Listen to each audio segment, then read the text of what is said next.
Hello दोस्तों, this is me Vishesh Rastogi and welcome you all in target for IQ. देखिए आज क्या डिस्कस करने वाले हैं हम। देखिए अभी पिछली कुछ क्लासों में हमने बीएसए पढ़ा, ठीक है, कुछ सेशंस बीएसए के हुए थे। बीएनएस के चैप्टर्स कैसे याद करते हैं, हाँ उनकी शॉर्ट ट्रिक मैंने बहुत ही बेहतरीन तरीके से आपको बताई थी। हाँ और भी कई टॉपिक जैसे कॉन्ट्रैक्ट वगैरह। लेकिन आज हम किसी टॉपिक पर बात करने नहीं आए हैं। आज हम किस चीज़ पर बात करने आए हैं, तो देखिए आप पीछे देख पा रहे होंगे क्या लिखा है यहाँ पर। कह रहा है how to crack UGC NET law exam in first attempt.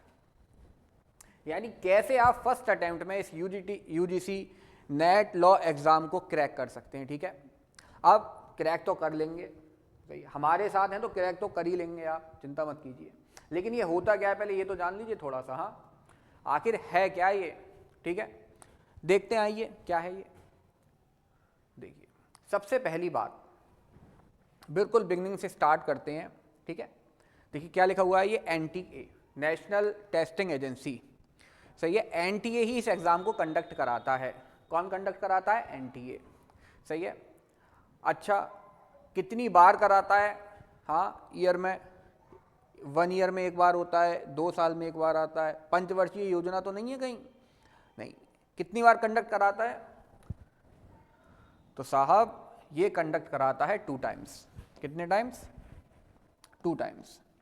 एक आपका कब? एक होता है जून में, 1 जून में, और सेकंड वन इज दिसंबर में। 2 बार ईयर में ये एग्जाम कंडक्ट होता है, एक बार जून में और एक बार दिसंबर में। और कोई भी नंबर ऑफ अटेम्प्ट्स नहीं बताए गए हैं, कहीं नहीं दिए गए हैं। जितनी बार चाहें आप अटेम्प्ट इसमें कर सकते हैं एग्जाम में, ठीक है। क्योंकि ये तो बहुत बढ़िया बात है। अरे बढ़िया बात तो है लेकिन समय बहुत कीमती है, ठीक है। तो हमने अभी क्या लिखा था, फर्स्ट अटेम्प्ट में। तो फर्स्ट अटेम्प्ट में कैसे करना है वही बताएंगे आपको, ठीक है। तो पहले थोड़ा सा जान लेते हैं ना इसके बारे में। देखिए सबसे पहले होता है किसी भी चीज़ को जब करने जाते हैं ना, देखिए आपका जीवन में, केवल पढ़ाई की बात नहीं कर रहा हूं मैं, आपका जीवन में एक शब्द वाई, WHY, ये वाई क्लियर होना बहुत जरूरी है, ठीक है। अगर आप सोच रहे हैं आज आंखें बंद करी साहब, हाँ नीरव मोदी, अंबानी साहब, अडानी साहब ऐसे बन जाए बस हो गया काम, बस फिर तो क्या ऐसे ही बनना है बस। अरे बनना है, सोच तो रहे हो, लेकिन क्यों बनना है वाई तो क्लियर करो। जब तक वाई क्लियर नहीं होगा तब तक जीवन में कुछ कर नहीं पाओगे आप। लिख के रख लेना इस बात को, सही है। क्यों, क्या देता है ये एग्जाम? तो ये एग्जाम पहले 2 चीजें दिया करता था, अब 3 चीजें देता है। पहला क्या? सबसे पहला JRF, जूनियर रिसर्च फेलोशिप। क्या होती है ये जूनियर रिसर्च फेलोशिप? सही है। जैसे जब भी आप अगर रिसर्च करना चाहते हैं, PhD करना चाहते हैं, तो आपको क्या अवॉर्ड किया जाता है? एक, हाँ एक तरीके से एक मनी अवॉर्ड की जाती है, ठीक है, पर मंथली बेसिस पर रिसर्च करने के लिए, ठीक है, क्लियर। सेकंड थिंग क्या? देखो फर्स्ट थिंग तो JRF हो गई, सही है। Second thing assistant professor. अच्छा यानी एग्जाम क्रैक करने के बाद असिस्टेंट प्रोफेसर बन जाते हैं। अरे साहब आपकी एलिजिबिलिटी हो जाती है। ये एग्जाम एक नेशनल लेवल का एग्जाम है, सही, नेशनल लेवल पर होता है, ठीक है। और इसमें फर्स्ट थिंग आपको क्या मिलती है? JRF। सेकंड एलिजिबिलिटी मिलती है असिस्टेंट प्रोफेसर बनने के लिए किसी भी प्राइवेट यूनिवर्सिटी में, गवर्नमेंट यूनिवर्सिटी में, ठीक है। और थर्ड थिंग है PhD, सही है।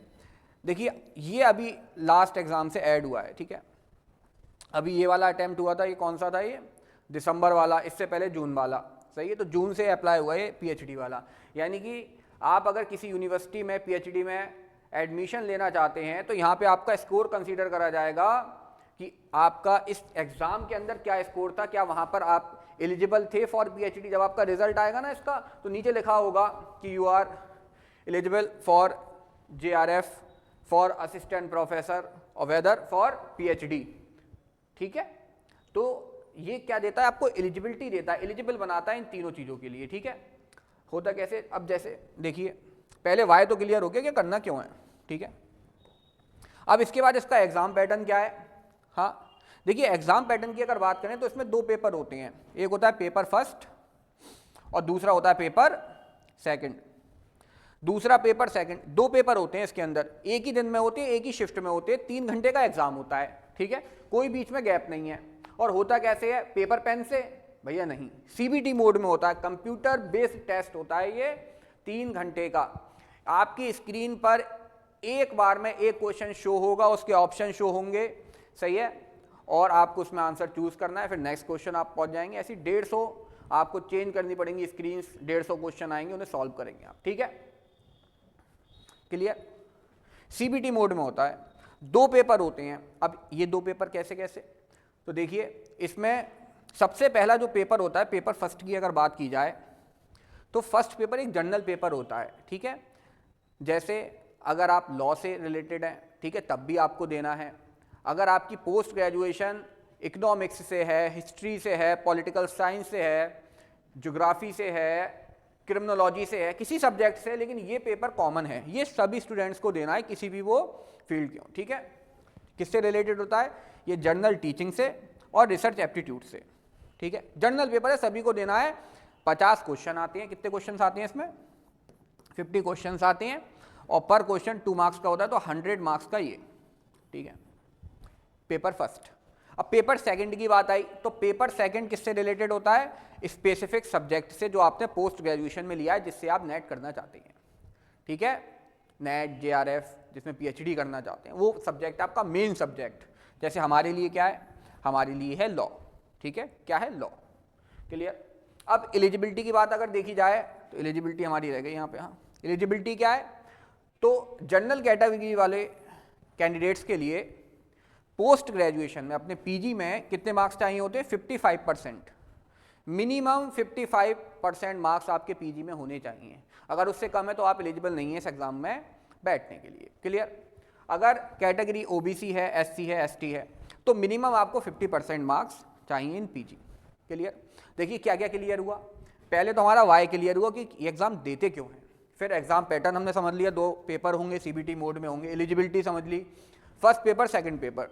अब फर्स्ट पेपर तो मैंने बता दिया, general teaching and research aptitude का पेपर है, ठीक है, इस पर डिस्कस करेंगे, फिर करेंगे, ठीक है। एक अनाउंसमेंट भी है, छोड़ के मत जाना कहीं, अभी रुक जाइए, बताऊंगा लास्ट में, ठीक है। अब हमारा जो मेन मुद्दा है, ठीक है, क्या है वो है सेकंड पेपर, फिलहाल की बात अभी जो हम कर रहे हैं, जो आज डिस्कस करने वाले हैं इस वीडियो में। फर्स्ट पेपर भी डिस्कस करेंगे, घबराइए मत, उसे भी नहीं छोड़ेंगे।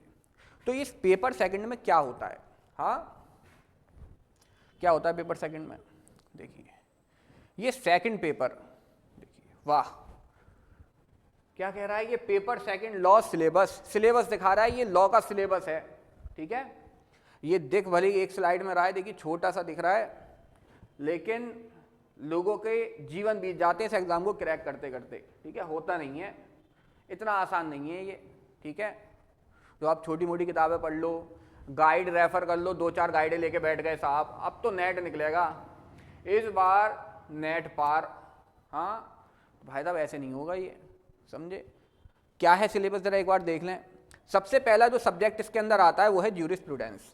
लो आपने शुरुआत भी करी तो साहब ऐसे उससे करी, हाँ डरा दिया हम लोगों को पहले ही, ज्यूरिस का नाम ले दिया, बच्चे बहुत डरते हैं ज्यूरिस से, हाँ ज्यूरिस्प्रूडेंस, ठीक है, लेकिन डरने की जरूरत नहीं है, क्यों, क्योंकि अब आप टारगेट फॉर आईक्यू के साथ हैं, सही है। मेरी कुछ वीडियोस देखी हैं आपने, पुरानी, पढ़ाने का तरीका देखा है, ट्रिक्स देखी हैं, स्मार्ट वर्क, मेहनत तो गधा भी करता है, सबसे अमीर तो वही होना चाहिए था, लेकिन स्मार्ट वर्क जो कर रहा है ना आज के ज़माने में वही सक्सेसफुल है, ठीक है। तो ज्यूरिस्प्रूडेंस पढ़ाएंगे ऐसे तरीके से, कानों पे हाथ रख लोगे कि अरे हाय कहाँ थे हम, और गुरुजी आप कहाँ थे, और टारगेट ऑफ आवर आईक्यू कहाँ था, हमें पहले क्यों नहीं पता चला। हाँ ज्यूरिस्प्रूडेंस पहला subject, first unit, total 10 units इसके अंदर ना, फर्स्ट पेपर में भी 10 यूनिट है। सेकंड यूनिट क्या है, कॉन्स्टिट्यूशनल एंड एडमिनिस्ट्रेटिव लॉ की, ठीक है, पूरा कॉन्स्टिट्यूशन नहीं है, कुछ उसका पार्ट है, स्पेसिफिकली इसमें मेंशन करा गया है। देखिए नेक्स्ट हमारी जो क्लास आएगी उसमें क्या डिटेल में सिलेबस को डिस्कस भी करूंगा, ठीक है, तो सो डोंट वरी। और थर्ड यूनिट क्या है, पब्लिक इंटरनेशनल लॉ, आपने इंटरनेशनल लॉ पढ़ा होगा, ठीक है। उसके बाद लॉ ऑफ क्राइम्स, देखिए इस बार जो पेपर हुआ है अभी लास्ट वाला है दिसंबर वाला, देखिए मैंने पिछली कुछ वीडियो में अपनी बीएनएस की जो वीडियो बनाई थी ना, एक रेलिवेंसी एडमिसिबिलिटी की वीडियो बनाई थी, देखिएगा जाके, बहुत ही खूबसूरत वीडियो है और क्रॉस एग्जामिनेशन वाली, ठीक है।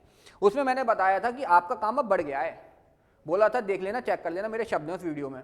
अभी इस एग्जाम में आईपीसी के भी सेक्शन पूछे गए थे और बीएनएस के भी सेक्शन पूछे गए थे, दोनों के पूछे गए थे। मैंने बताया था काम डबल हो गया है।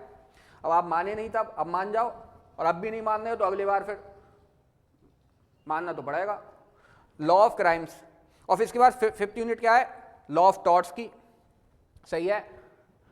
लॉ ऑफ टॉर्ट्स क्या होता है, टॉर्ट, हाँ बताएंगे। फिर कंज्यूमर प्रोटेक्शन एक्ट के बारे में, ठीक है। कमर्शियल लॉ में क्या क्या आता है आपका, कॉन्ट्रैक्ट एक्ट आ गया, सही है, नेगोशिएबल इंस्ट्रूमेंट एक्ट आ गया, एसआरए आ गया, और क्या आ गया, और क्या आ गया, लिमिटेशन भी पूछ लेते हैं, और क्या पूछ लेते हैं, सेल्स ऑफ गुड्स एक्ट पूछ लेते हैं, और क्या पूछ लेते हैं, पार्टनरशिप एक्ट पूछ लेते हैं। ये लक छोटा सा रहा है, छोटा है नहीं, ठीक है, ये हो गया। इसके बाद फैमिली लॉ, हिंदू लॉ, मुस्लिम लॉ पूरा आता है इसके अंदर, ठीक है। फिर एनवायरनमेंट लॉ, देखिए आपने गैंगस्टर का नाम सुना है, गैंगस्टर का, हाँ आई एम अ गैंगस्टर, हाँ। तो 2 यूनिट गैंगस्टर यूनिट है आजकल जो चल रही है, पिछले 1-2 साल से मैं देख रहा हूँ। तो वो गैंगस्टर कौन है, एक तो यूनिट ये जो है आपकी unit 8 environment and human right law, एक ये, और एक आपका आ गया इंटरनेशनल लॉ, यूनिट 3। ये इस एग्जाम के 2 गैंगस्टर हैं, और ऐसे क्वेश्चन लाते हैं कि बस बच्चे कहते कहाँ फंस गए गुरुजी, हाँ। लेकिन डरना नहीं है हमारे साथ रहोगे तो डरना बिल्कुल नहीं है। फिर 9th यूनिट क्या कह रही है, आईपीआर से रिलेटेड है, इंफॉर्मेशन टेक्नोलॉजी लॉ से। और लास्ट है comparative public law and system of governance, सही है। इसमें अलग अलग कंट्री से सेपरेशन ऑफ पावर है, तो यूके में क्या है, इंडिया में है नहीं है, सही है। और रूल ऑफ लॉ किस किस कंट्री के अंदर है, सही है। इंडिपेंडेंस ऑफ जुडिशरी किस कंट्री में है, किस कंट्री में नहीं है, आरटीआई। तो हमें कंपैरेटिव स्टडी करनी है इस यूनिट के अंदर, ठीक है। तो ये हमारा मोटा मोटा सिलेबस, मैंने आज 10 यूनिट आपको बता दी। तो क्या हमने, जरा देखें एक बार फिर से, क्या हमने देखा अभी तक, हाँ। तो देखिए हमने पहले अपना वाई क्लियर करा, सही है, ये सब थोड़ा सा देख लिया, एग्जाम पैटर्न देख लिया, एलिजिबिलिटी, पेपर फर्स्ट सेकंड देख लिया, सिलेबस देख लिया, ठीक है। अब देखिए अनाउंसमेंट, देखिए ऐसा है कि टारगेट फॉर आईक्यू की टीम अब आपके लिए एक बैच लेकर आ रही है। बैच किसका, यूजीसी नेट लॉ एग्जाम का, ठीक है। इसमें आपको प्रिपेयर कराया जाएगा बिल्कुल लॉ ऐसे तरीके से कि फर्स्ट अटेम्प्ट में आप क्या कर सकें, इस एग्जाम को क्रैक कर सकें फर्स्ट अटेम्प्ट में, ठीक है। तो हमसे कनेक्टेड रहें और इस वीडियो को ज़्यादा से ज़्यादा शेयर करें, ठीक है। लोगों को पता चलना चाहिए कि टारगेट फॉर आईक्यू कितनी मेहनत कर रहा है आपके लिए, ठीक, कितने एफर्ट्स कर रहा है, ठीक है। तो नेक्स्ट वीडियो में हम मिलते हैं आपसे किसके साथ, इसके डिटेल्ड सिलेबस के साथ डिस्कस करेंगे और बताऊंगा कैसे फर्स्ट अटेम्प्ट में होगा क्रैक। क्लियर, चलिए टेक केयर।